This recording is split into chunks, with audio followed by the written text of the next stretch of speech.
ہم نے انسان کو مشقت ہی میں پیدا کیا. یہ مشقت ہر انسان کا مقدر ہے. لوگ گھروں کو چھوڑ کر آئے ہوئے ہیں، کہاں کہاں انسان جاتا ہے. یہ اس دنیا میں محنت اور مشقت. ہاں ایک مغالطہ ہو جاتا ہے کہ شاید یہ محلوں میں رہنے والے جو ہیں انہیں کوئی مشقت نہیں، انہیں کوئی دکھ نہیں. حالانکہ حقیقت یہ نہیں ہے.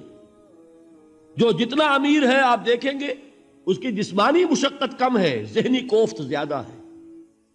ٹرینکولائزرز کی انہیں ضرورت پڑتی ہے، انہیں سیڈیٹیوز چاہیے. خواب آور دوائیں مزدور کو نہیں کبھی ضرورت پڑے گی. وہ 8 گھنٹے کی محنت کرنے کے بعد ایسا سوتا ہے کہ وہ صبح ہی کی خبر لے گا. اور یہ وہ لوگ ہیں کہ جن کو ہپنوٹکس، خواب آور دوائیاں، سیڈیٹیوز، مسکن ادویات، یہ سارا لیبنیم اور یہ ویلیم اور یہ فلاں اور یہ فلاں، یہ کن کے ہاں جاتے ہیں؟ ذہنی سکون اور اطمینان انسان کو حاصل نہیں. کسی کی جسمانی مشقت ہے، کسی کی ذہنی مشقت ہے. میں آپ کو یاد دلانا چاہتا ہوں مہاتما گوتم بدھ کا معاملہ. 30 برس کی عمر میں کپل وستو کا شہزادہ محل کو چھوڑ کر نکل گیا. جوان بیوی کو سوتا ہوا چھوڑ کر گیا. شیر خوار بچے کو چھوڑ کر گیا.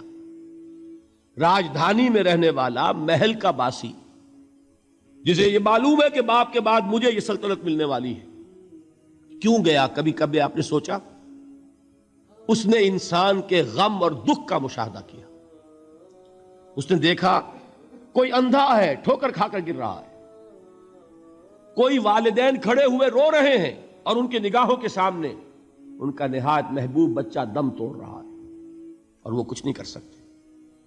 اس نے سوچا یہ صدمہ کیوں ہے انسان کے، یہ دکھ اس کا مقدر کیوں ہے؟ اس صدمے سے، اس دکھ سے نجات پانے کی بھی کوئی شکل ہے کہ نہیں ہے؟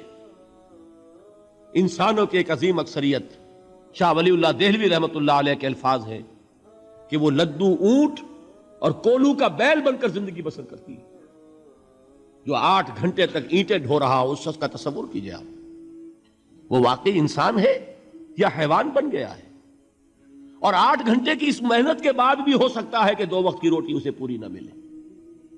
اور یہ تو ہو سکتا ہے، نہیں ہوتا ہے، کہ اگر بچہ بیمار پڑ گیا ہے تو شاید کوئی برتن بیچے بغیر اس کی دوا کا سامان نہ کر سکے. ایسا شخص کتنے بوجھوں تلا دبا ہوا ہے، کتنی مشقت کے اندر پسا ہوا ہے. لدو اونٹ اور کولو کا بیل انسانوں کی عظیم اکثریت کی سطح پر زندگی بسر کرتے ہیں. لیکن آپ کو معلوم ہے کہ کولو کے بیل کے لیے مشقت ہی مشقت ہے، اس کے احساسات یہ نہیں ہے جو کہ ان سے انسان کو جو صدمہ پہنچتا ہے. ایک بیل کو اس سے کوئی غرض نہیں کہ اس کا کوئی بچہ بھی تھا کہ نہیں تھا، اور اس کو کوئی بخار ہوا ہے یا کیا ہوا ہے. اس صدمے سے وہ بیل بچا ہوا ہے. گھوڑے کو کوئی پتہ نہیں کہ میرا بھی کوئی اولاد میری ہے یا نہیں ہے، اور مجھے اس کا کوئی صدمہ ہے یا دکھ ہے، کوئی پتہ نہیں. لیکن انسان کا معاملہ یہ ہے کہ والدین کو جو جو دکھ دیکھنے پڑتے ہیں اپنے بچوں کے لیے، اپنی اولاد کے لیے. رات کی نیند ہے حرام ہے اس لیے کہ بچہ بخار میں تپ رہا ہے یا درد سے تڑپ رہا ہے، لہذا نہ ماں سو سکتی ہے نہ باپ سو سکتا ہے. میں نے ایک موقع پر دیکھا لاہور میں کیروسین آئل، اس زمانے میں ابھی سوئی گیس نہیں آئی تھی، اور اکثر و بیشتر جو ہے یہی مٹی کا تیل جو ہے ایندھن کے طور پر استعمال ہوتا تھا، اس کی شارٹیج ہو گئی تھی.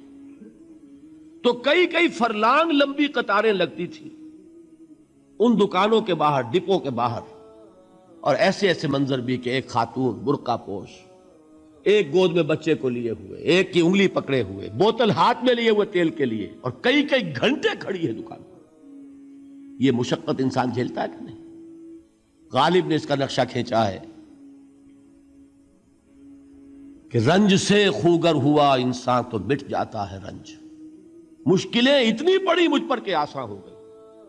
ہم بھول جاتے ہیں، ورنہ واقعہ یہ کہ قلب حساس ہو اگر، اور قید حیات و بند غم اصل میں دونوں ایک ہیں. موت سے پہلے آدمی غم سے نجات پائے کیوں. اچھا یہ تو ہوا لقد خلقنا الانسان فی کبد. حیوانات کا معاملہ ایک اور اعتبار سے آسان ہے.